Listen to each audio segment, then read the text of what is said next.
Assalamualaikum warahmatullahi wabarakatuh. Halo semuanya, balik lagi sama aku Ajeng Febriani Putri. Di video kali ini kita akan lanjut membahas tentang remote access. Nah, jadi apa sih remote access itu? Kalau teman-teman lihat di sini, pengertian remote access secara singkat itu adalah kemampuan untuk mengakses dan mengelola perangkat jaringan dari jarak jauh tanpa harus berada langsung di lokasi fisik perangkat. Nah, jadi dengan remote access, pengguna bisa membuka file, menjalankan aplikasi, atau mengatur sistem di komputer lain seolah-olah sedang menggunakannya secara langsung. Nah, contohnya, kalau misalkan laptop kita ketinggalan di rumah, nah kita sedang berada di luar rumah yang jaraknya jauh, lalu kita ingin mengakses atau mengelola laptop kita yang ketinggalan di rumah ini, nah kita bisa pakai konfigurasi jaringan remote access ini di PC lain atau di laptop lain untuk mengelola dan mengakses laptop kita yang ketinggalan di rumah itu, teman-teman. Nah, contoh sederhananya seperti itu. Lalu ada dua jenis protokol akses yang bisa kita pakai. Yang pertama ada telnet, teman-teman ya. Telnet ini TCP portnya itu 23, telnet ini tidak aman. Sedangkan SSH TCP portnya itu ada 22 dan SSH ini aman. Mengapa telnet tidak aman sedangkan SSH ini aman? Yang pertama, telnet merupakan protokol lama yang digunakan untuk remote access. Namun, telnet tidak memiliki sistem keamanan yang baik karena semua data yang dikirim seperti username dan password masih dalam bentuk teks biasa atau plain text. Hal ini membuat data sangat mudah disadap oleh pihak yang tidak bertanggung jawab. Selain itu, telnet juga tidak memiliki mekanisme enkripsi dan autentikasi yang kuat, sehingga rentan terhadap serangan seperti penyadapan jaringan dan man-in-the-middle attack. Berbeda dengan telnet, SSH atau Secure Shell merupakan protokol yang lebih modern dan aman. SSH ini menggunakan enkripsi untuk melindungi data yang dikirim sehingga informasi seperti password tidak bisa dibaca walaupun berhasil disadap. Selain itu, SSH juga menyediakan sistem autentikasi yang lebih kuat seperti penggunaan key serta menjaga keutuhan data agar tidak bisa diubah selama proses pengiriman. Jadi, dapat disimpulkan bahwa telnet ini tidak aman karena tidak menggunakan enkripsi, sedangkan SSH ini aman karena menggunakan enkripsi dan menggunakan sistem keamanan yang lebih baik. Seperti itu, teman-teman. Nah,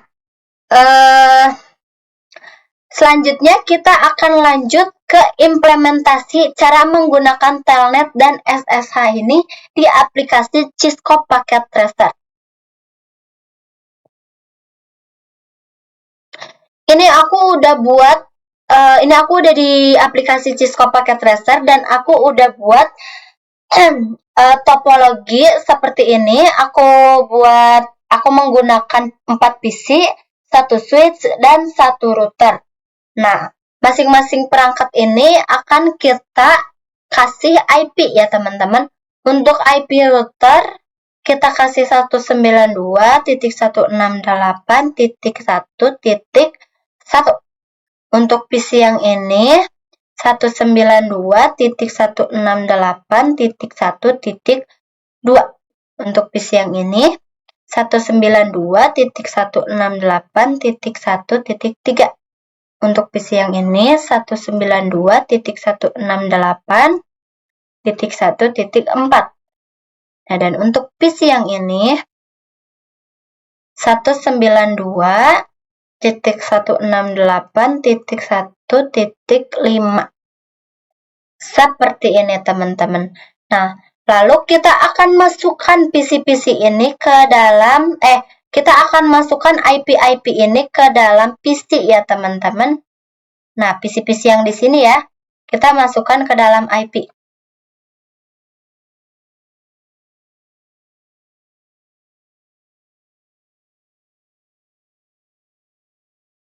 Nah, kita mulai dari PC 0 dulu, kita klik, kita pergi ke desktop, lalu kita ke IP configuration. Di IP address kita masukkan IP yang udah tadi kita tulis-tulis di bawahnya ya. Ini yang PC pertama, IP-nya 192.168.1.2. Ketika kita klik subnet mask-nya, ini akan langsung muncul. Subnet mask-nya itu 255.255.255.0. Untuk default gateway-nya itu kita masukkan IP router yang ini ya teman-teman, yang ujungnya 1.1. Kita masukkan 192.168.1.1.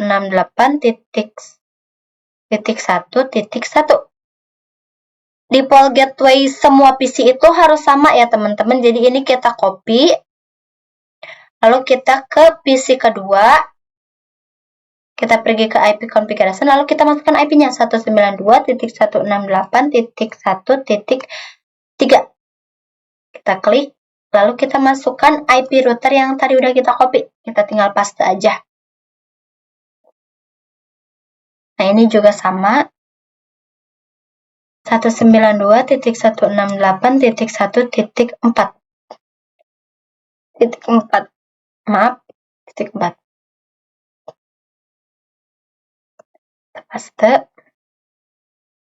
Lalu yang ini juga sama. 192.168.1.5. Kita klik. Kita masukkan default gateway-nya. Nah, kalau kita udah masukin IP-nya ke semua PC, lalu kita untuk memulai konfigurasinya kita butuh perangkat tambahan. Di sini aku pakai PC lagi sebelah sini. Lalu akan kita sambungkan dengan kabel konsol. Kabel konsol tuh yang ini ya. Nah, kita sambungkan ke router. Kita pilih port konsol, lalu kita sambungkan ke RS232. Kalau udah disambungin kayak gini, kita masuk ke PC 4. Yang ini ya teman-teman. Kita masuk ke PC 4, lalu kita pergi ke desktop. Setelah itu kita pergi ke terminal ya teman-teman. Kalau udah ke terminal, kita klik OK. Nah, kita akan diarahin ke sini. Ini kita no. Lalu kita enter. Kita enter lagi sampai ada teks router kayak begini. Nah, kalau udah, kita enable. Lalu kita konfigurasi terminal. Maaf. Konfigurasi terminal. Nah, seperti ini. Kalau udah, kita masukkan dulu interface routernya. Kita masukin dulu ini. Kita kasih perintah interface FA0/0 ya. 0/0. Nah, kalau udah router config it, teman-teman, lalu kita masukkan IP address routernya. IP address-nya tadi berapa? Yang router 192.168.1.1. 192.168.1.1. Lalu kita masukkan juga subnet mask-nya, yaitu 255.255.2.0. Nah, kalau udah, kita enter, lalu kita nyalakan dengan memberi perintah no shutdown. Lalu kita enter lagi. Nah, kalau sudah begini, ini sudah selesai ya teman-teman, tinggal kita exit aja. Nah, kita udah selesai ngasih IP-nya. Selanjutnya kita akan memberi username dan password ya.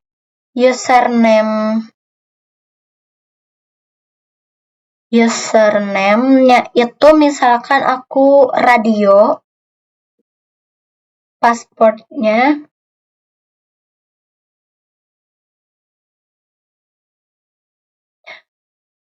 passwordnya itu yang mudah, misalkan 123 aja. Lalu kita enter, lalu enable secret.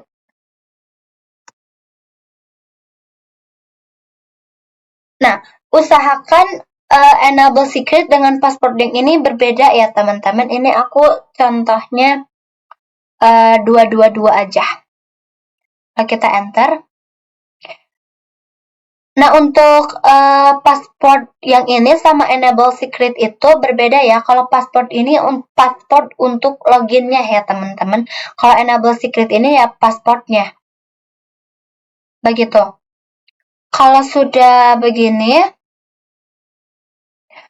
lalu kita beri hostname. Misalkan aku R01 atau router 01. Lalu kita enter. Nah, kalau udah dikasih hostname, sekarang kita kasih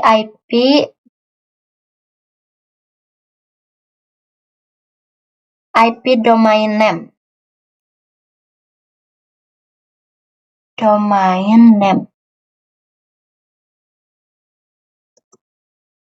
Misalkan web.com. Nah, seperti itu. Lalu kita enter. Lalu kita kasih line VTY. Dan PT-nya itu 002. Nah, line VTY itu apa? Line VTY itu yang kita izinkan, berapa orang yang kita izinkan untuk mengakses atau masuk ke dalam jaringan kita. Dihitungnya itu dari 0 dulu. Ini aku contohnya 02, berarti 012. Berarti 3 orang. 3 orang yang aku izinkan untuk mengakses atau masuk ke dalam jaringan aku. Bisa 04. Kalau 04 berarti 0, 1, 2, 3, 4. 5 orang. 5 orang yang aku izinkan untuk masuk ke dalam jaringan aku. Itu ya teman-teman.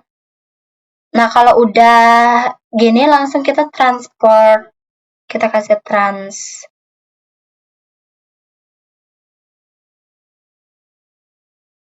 transport input telnet.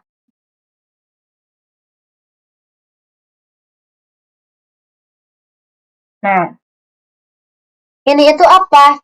Ini itu untuk input telnetnya. Kalau misalkan yang sesama telnet, berarti bisa masuk, bisa mengakses jaringan kitanya. Kalau bukan telnet, kalau SSH ya misalkan, itu tidak akan bisa masuk. Kenapa? Karena ininya input telnet. Begitu juga dengan SSH. Kalau misalkan ininya SSH, berarti telnet tidak akan bisa masuk karena ininya input SSH. Berarti gimana dong kalau misalkan kita ingin masukin dua-duanya? Telnet ingin bisa masuk, SSH juga ingin bisa masuk. Nah, kita bisa dua-duanya aja, telnet dan SSH. Nah, tapi di sini aku akan fokusin dulu ke telnetnya aja. Seperti itu ya teman-teman. Nah, kalau udah kayak gini, kita enter, lalu login lokal. Login lokal, lalu kita enter, dan exit. Nah, ini sudah selesai ya teman-teman. Kita akan tes di PC 0. Caranya kita pergi ke command prompt. Di sini kita akan ping dulu ya, apakah tersambung atau tidak. Ini kita masukin IP router. Ping 192.168.1.1. Enter. Nah, ini reply dan ininya TTL ya. Ininya reply dan ininya TTL. Berarti ini sudah ping atau sudah terkoneksi, sudah saling terhubung ya teman-teman. Nah, kalau udah kita ketik di sini telnet, lalu kita masukin lagi IP yang tadi, yang ini IP routernya 192.168.1.1. 168.1.1. Lalu kita enter. Nah, di sini akan disuruh masukin username. Username-nya tadi apa? Radio. Lalu password-nya. Nah, lalu enable. Lalu kita masukin password yang tadi, yaitu 777.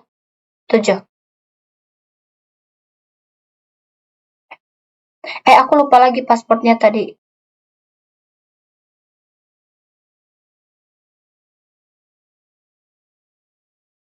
Kita lihat dulu.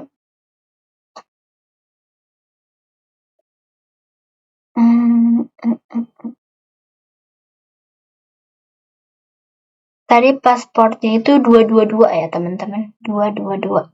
Nah, berarti kita ulang lagi ya. Atau enggak, 222.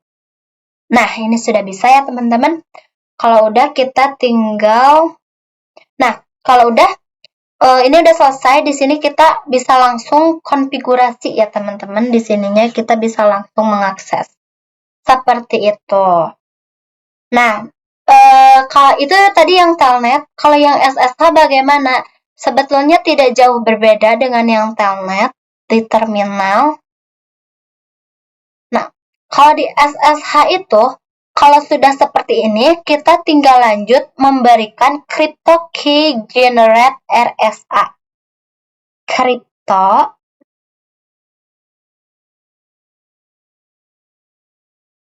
key generate RSA. Nah, kalau ada teks how many bits in the modulus, kita tinggal kasih 1024.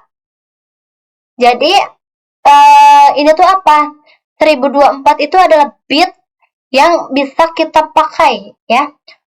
Enggak 1024 aja, ada 1024, ada 1000, ada 2048, ada 4096. Nah, jadi semakin tinggi bitnya, maka akan semakin aman, seperti itu. Tapi ini aku coba 1024 aja. Nah, kalau ada teks oke, berarti ini sudah selesai ya, sudah selesai. Bisa kita coba konfigurasi lagi di PC lagi kayak tadi. Nah, jadi kan kalau misalkan telnet itu sampai exit aja udah kan, sampai sini, sampai login lokal terus exit udah selesai. Nah, kalau misalkan RSA ini yang tadi, nah ini yang transport input telnet ini kita ganti ke SSH ya teman-teman. Nah, yang transport input telnet ini kita ganti ke RSH, lalu login lokal, exit, lalu kita tambahkan crypto key generate RSH. Setelah ditanya ini, how many bits in the modulus, kita bisa pakai yang 1024, 2048, atau 4096 ya teman-teman. Setelah ada generate 1024 bit RSH keys, key will be non-exportable, oke. Nah, berarti ini sudah selesai. Atau ini sudah selesai ya teman-teman. Bisa kita coba berhasil, bisa kita coba di PC seperti tadi ya teman-teman. Oke teman-teman, untuk remote access videonya kita cukupkan sampai di sini. Terima kasih, mohon maaf bila banyak kekurangan dan kesalahan. Wabillahi taufiq wal hidayah. Wassalamualaikum warahmatullahi wabarakatuh. Bye-bye.